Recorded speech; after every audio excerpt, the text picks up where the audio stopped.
Hi there, I'm Sam Moser. In this video, I'm going to show you how to install this window in your van. This is a motion window by Peninsula Glass. The window uses a T-slide configuration, where the top half of the window is fixed and the bottom half slides open for ventilation. The window opening includes a bug screen that can slide to the side or easily be removed for cleaning. The frame is aluminum with a durable black powder coat finish, and the glass is factory tinted 1/4 inch tempered automotive safety glass. The level of tint on them is very good for a camper. Motion Windows was kind enough to send me this window in exchange for a detailed instructional install video, but this has been a window I've chosen myself multiple times before because the build quality is solid and they are easy to install. The install process is very DIY friendly since the window installs with a clamp ring rather than specialized adhesives.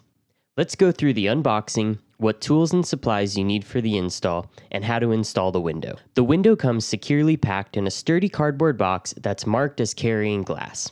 The outer layers are a rather thick cardboard to keep the window well protected during shipping. Here's the trim ring that clamps the window in place.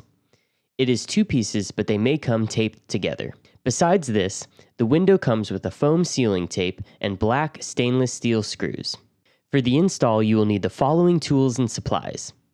A jigsaw with a fine-tooth metal cutting blade. I would recommend between 24 and 36 TPI. A drill with a small drill bit around 3/32 inch and a larger drill bit around a 1/2 inch, as well as a number 2 square drive Robertson bit. An angle grinder with a cutoff disc may also be needed. A metal file. One with a flat edge as well as a rounded edge will work best. Optionally, you may want to follow up the file with some sandpaper. 80 to 120 grit is good here.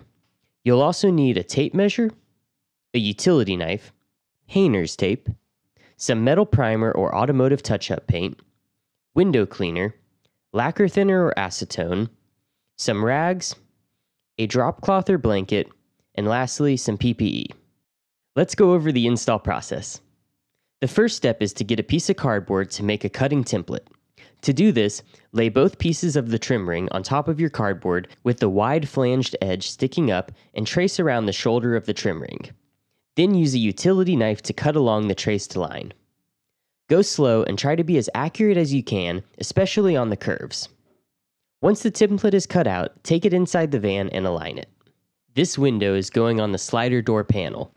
To get it properly aligned, use a measuring tape to check that the space is equal on the top and bottom, as well as equal on the left and right sides. Next, add some painter's tape to hold the template in place, rechecking the alignment as you go. Now you can trace around the perimeter of the template with a marker. Also mark any obstructions like the thicker support members and transfer these marks to the other side of the cardboard later.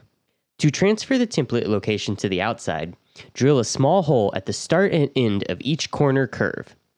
I drilled them just inside the marker line since the line was outside the edge of the template. In total, you will drill 8 holes. We need to transfer the location to the outside as that is the side we will cut from. You can now align the template with the holes and tape it in place. Again, double checking that the top edge is spaced evenly with the lines of the van. Trace around the perimeter of the template with a marker. Also make marks where the internal obstructions are, as it's helpful to be prepared for when the saw is going to cut through these extra layers of metal. On transits and sprinters, you can cut through these metal supports with a jigsaw while making the full cut on the outside. On ProMasters, the supports are much deeper and need to be cut out before doing the main cut. For a window on the slider door, you need to take caution around the door lock. I'll cover this more later, but for now I'll just mark the location so I can cut around it. This doesn't apply to windows located in other positions. Next, apply painter's tape around the outside of the cut line. This is to protect the van's paint from getting scratched by the metal base of the jigsaw. 2 rows of tape are usually needed, as well as a little extra around the corners.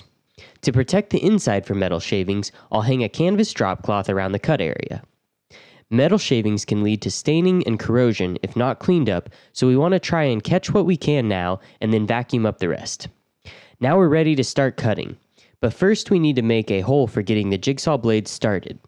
Place the hole to the inside of the cut line. Alternatively, you can use a cutting disc on an angle grinder to cut a slot along the line.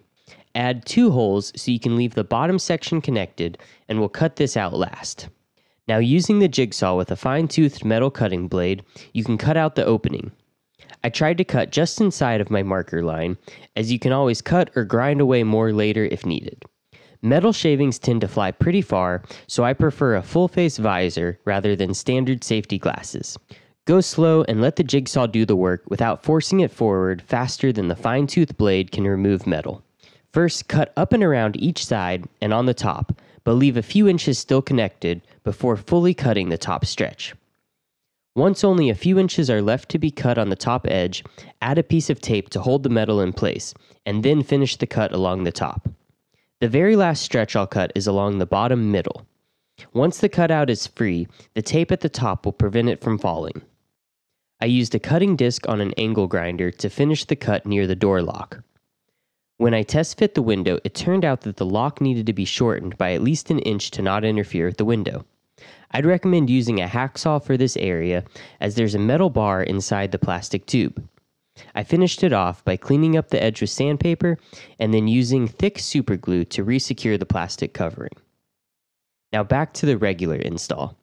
After finishing the cut, grab the window and check if it fits. Opening the lower sliding section of the window can make it easier to hold. Having around 1/16 to 3/16 inch of clearance between the frame and the opening is typical. If all is well with the fit, you can move on to cleaning up the edges. First, use a file to smooth out the edge and remove any burrs. A file that is round on one side makes it easier to get into the corners. Do this around the whole perimeter. I like to follow up the file by also smoothing out the edge with a piece of sandpaper. Smoothing out and rounding over the edge with a file and sandpaper will help the paint stick to the cut edge. Before painting the edge, take a few minutes to clean up all the metal shavings since we're done cutting and filing. Use a shop vac to clean up anywhere that may have collected metal shavings inside and out. You can also remove the painter's tape at this point. Next, apply a metal primer or automotive touch-up paint to the freshly exposed cut edges to prevent rust and corrosion. After applying the paint, wait until it's dry before moving on to the final install of the window. To prep the window for installation, you need to apply the edge seal tape to the window flange. Before applying the tape, clean the flange with a rag and lacquer thinner or acetone. Start the tape at the bottom center of the window and work your way around. Pull the backing off the tape when you get to the corners in order to make it easier to bend the tape to the curve. Once you get back to the start, cut the tape so that you leave between 1/4 and 1/2 inch of overlapping tape. Once the paint has had time to dry, we can begin the final installation. First, by cleaning the area around the opening. It is helpful to have a second person to help hold the window in place, but if you're working alone, add some strips of tape that you can use to help hold the window in place during install. For transits and sprinters, you'll want to set the trim rings in place before putting the window in place. The trim ring sits in between the outer metal and the protruding support that we cut through. Next, spray the area around the opening with glass cleaner or water.